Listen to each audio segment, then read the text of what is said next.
Dia jawapan dia selamat sebab based on my observation. Bersama saya, salah seorang content creator untuk The Alice Malaysia, Farisha. Hello. Okay, Farisha. Okay, kita teruskan kepada soalan. Okay, boleh. Okay, saya pilih. Okay, soalan yang pertama daripada penonton kita.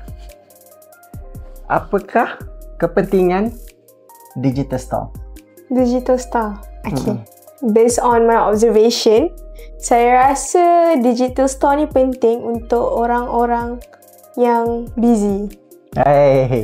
Dia jawapan dia selamat sebab based on my observation. Untuk orang-orang yang busy yang tak ada masa untuk nak pergi walk in store, ataupun orang yang lebih prefer, orang yang suka benda yang mudah. Sebab kalau kita compare digital store dengan walk in store kita memerlukan energi yang lebih untuk nak cari certain barang. While digital store kita boleh just di hujung jari, bagi kita search je. And at the same time boleh compare harga, mana yang okey, mana yang tak. And also digital store ni penting bagi saya kerana banyak voucher.